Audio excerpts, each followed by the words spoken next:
Hello दोस्तों, कैसे हैं आप। आज की हमारी कहानी है काली सास। अगर अच्छी लगे तो चैनल को लाइक, शेयर और सब्सक्राइब करना ना भूलें।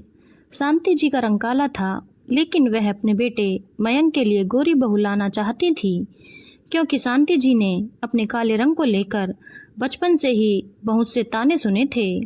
पहले मायके में और फिर बाद में ससुराल में वह जिंदगी भर अपने काले रंग के लिए ताने सुनती रही। इसीलिए वह अपने बेटे मयंक के लिए गोरे रंग की बहू ढूंढने की तलाश शुरू कर देती हैं। देखिए बहन जी, मयंक मेरा इकलौता बेटा है। मुझे लड़की गोरी और सुंदर चाहिए। हमारे घर में किसी चीज़ की कमी नहीं है। जो भी लड़की मेरे घर में बहू बनकर आएगी वह रानी बनकर रहेगी। अरे बहन जी, आप परेशान न हो, मैं आपके बेटे के लिए बहुत ही खूबसूरत लड़की का रिश्ता लाऊंगी। अच्छा जी, अब मैं चलती हूँ, ध्यान रखिएगा अपना। रिश्ता कराने वाली नीलिमा जी बाहर निकलती हैं और बड़बड़ाती हैं, खुद तो इतनी काली कलूटी है और लड़की गोरी चाहिए, न जाने कहाँ कहाँ से आ जाते हैं। इस तरह दिन बीत जाते हैं, लेकिन कहीं भी मयंक का रिश्ता नहीं हो पाता। एक दिन शांति जी मयंक के साथ एक बड़े से शॉपिंग मॉल में गई, जहां पर शांति जी की नज़र एक लड़की पर गई, एक जो दिखने में बहुत ही सुंदर थी। उसके लंबे लंबे काले घुंघराले बाल थे, बड़ी बड़ी आँखें और दूध जैसा सफ़ेद रंग था। वह लड़की मॉल में दुकानदार से लड़ रही थी, भैया आपने मुझे फटे हुए कपड़े दे दिए हैं। आपसे मैंने पहले ही कहा था हमारे घर में प्रोग्राम है और मैं दोबारा नहीं आ पाऊँगी, फिर भी मुझे दोबारा आना पड़ा। दुकानदार कह रहा था, अरे बहन जी, इतना गुस्सा क्यों कर रही हो, मैं अभी बदल देता हूँ, बस गलती हो गई। लड़की बोली, हाँ जी, आप तो बोल देते हो गलती हो गई, लेकिन आपने कभी सोचा है हमें कितनी परेशानी होती है। चलिए अब जल्दी से कपड़े बदल दीजिए, मुझे देर हो रही है। उस लड़की को देखकर शांति जी कहती हैं, बस मिल गई मेरी बहू। तभी मयंक कहता है, माँ आप आरोही की बात तो नहीं कर रही। अरे कौन आरोही, मैं नहीं जानती किसी आरोही को। शांति जी बोली, मैं तो उस लड़की की बात कर रही हूँ जो मॉल में दुकान वाले भैया से लड़ रही थी। मयंक बोला, हाँ माँ, मैं भी उस लड़की की ही बात कर रहा हूँ। उसका नाम आरोही है, वह मेरे साथ कॉलेज में पढ़ती है। वह स्वभाव से बहुत लड़ाकू है। शांति जी कहती हैं, अरे मेरे बेटा जी, मुझे अब क्यों बता रहे हो, पहले से ही बता देते। मैं तेरे लिए इधर उधर भटकती रही रिश्ते के लिए। चल जल्दी से बात कर उससे, कितनी सुंदर है। मयंक जीभ लड़खड़ाता हुआ बोला, अरे लेकिन माँ, वह तभी शांति जी बोली, अरे लेकिन वेकिन कुछ नहीं, छोड़ो, मेरी बात करा दे उससे। इसलिए शांति जी के बार बार कहने पर मयंक आरोही की बात अपनी माँ से करा देता है। शांति जी आरोही से उसके माता पिता का नाम पूछ लेती है और उनसे मिलकर रिश्ता पक्का कर देती है। कुछ दिन बाद आरोही और मयंक की शादी हो जाती है। एक दिन आरोही की मौसी उसे खाने पर बुलाती है।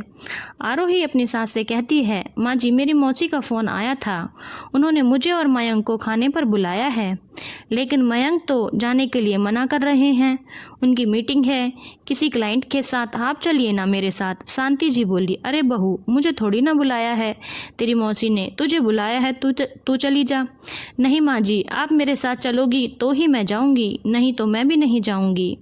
आरोही के इस तरह जिद से शांति जी आरोही के साथ चलने को तैयार हो जाती हैं। आरोही की मौसी शांति जी को देखकर मुंह बना लेती हैं और उसे बातें सुनाने लगती हैं। अरे बहन जी, जरा एक बात तो बताइए, आपके यहाँ बिन बुलाए आ जाने का रिवाज है क्या।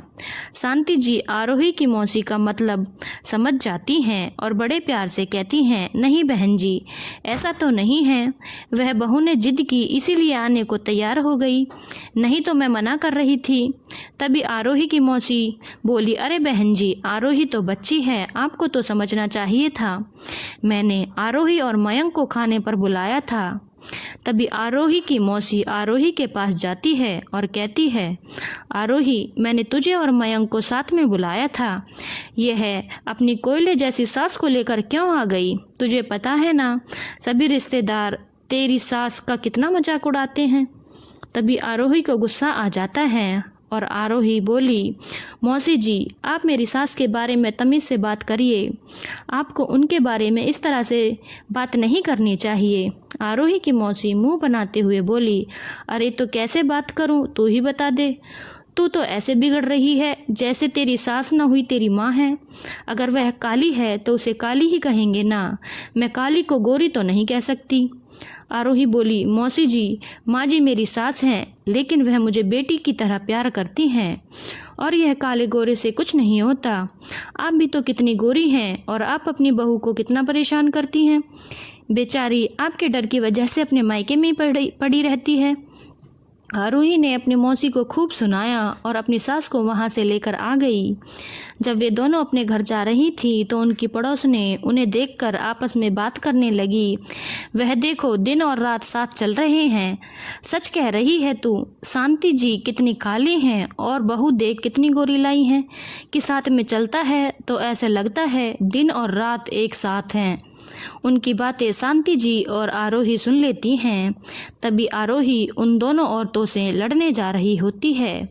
शांति जी उसे रोकते हुए कहती हैं, बहू मेरी वजह से किस किस से लड़ेगी तू, रहने दे, घर चलते हैं।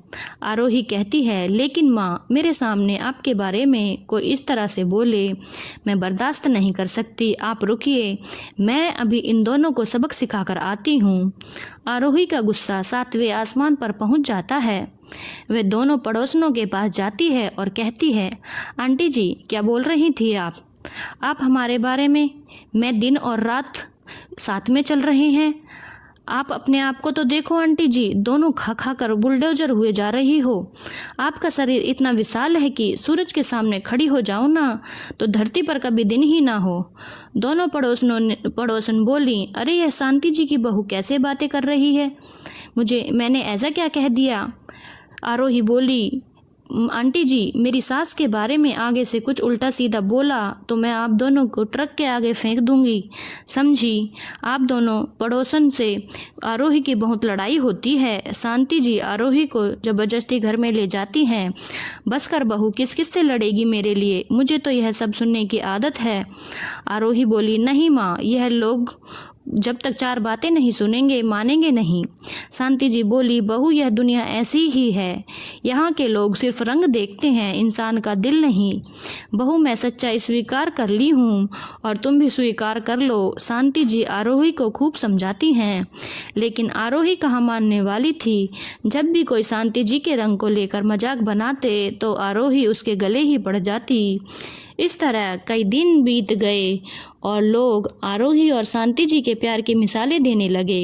एक दिन आरोही के मौसी के बेटे का एक्सीडेंट हो गया तो शांति जी और आरोही अस्पताल पहुँचे। आप परेशान मत होइए मौसी जी, सब ठीक हो जाएगा। आरोही बेटा कैसे परेशान ना हो, सुबह बिल्कुल ठीक था मेरा बेटा, अब देखो जिंदगी और मौत के बीच लटका है। ऊपर वाले मेरे बेटे को बचा ले, इतने में डॉक्टर आकर कहते हैं आपके बेटे का खून बहुत बह चुका है, हमें खून चढ़ाना होगा। उसका ब्लड ग्रुप ए पॉजिटिव है, अब आप जल्दी से खून का इंतजाम करिए। डॉक्टर की बात सुनकर शांति जी कहती हैं, डॉक्टर साहब मेरा ब्लड ग्रुप भी ए पॉजिटिव है, आप मेरा ब्लड ले लीजिए।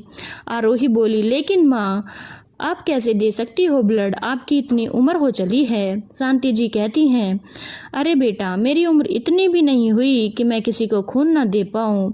और शांति जी खून दे देती हैं। आरोही की मौसी के बेटे की जान बच जाती है। आरोही की मौसी शांति जी से माफ़ी मांगते हुए कहती हैं, बहन जी मुझे माफ़ कर दो, मैं हमेशा आपका अपमान किया, लेकिन आपने यह साबित कर दिया कि रंग से कुछ नहीं होता, इंसान का दिल अच्छा होना चाहिए।